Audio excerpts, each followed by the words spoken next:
This experiment is working with my moringa powder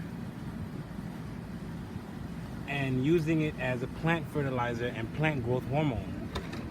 So what I have here is a small moringa tree that was recently taken out, and it's inside of some water mixed with a little dirt. So what I'm gonna have here is I'm gonna take a little bit of moringa powder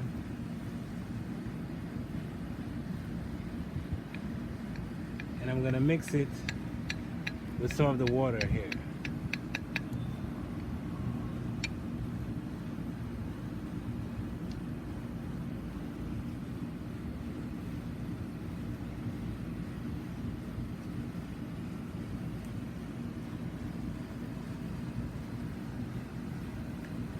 So now that I can have this tree, and I'm going to see how well it grows.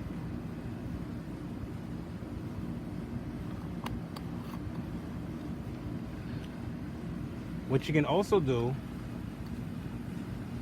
is you can take the part of the roots and you can dip some moringa powder on it. That'll help stimulate the growth. What I'm looking for is for roots to shoot out towards the bottom, which can then be transplanted.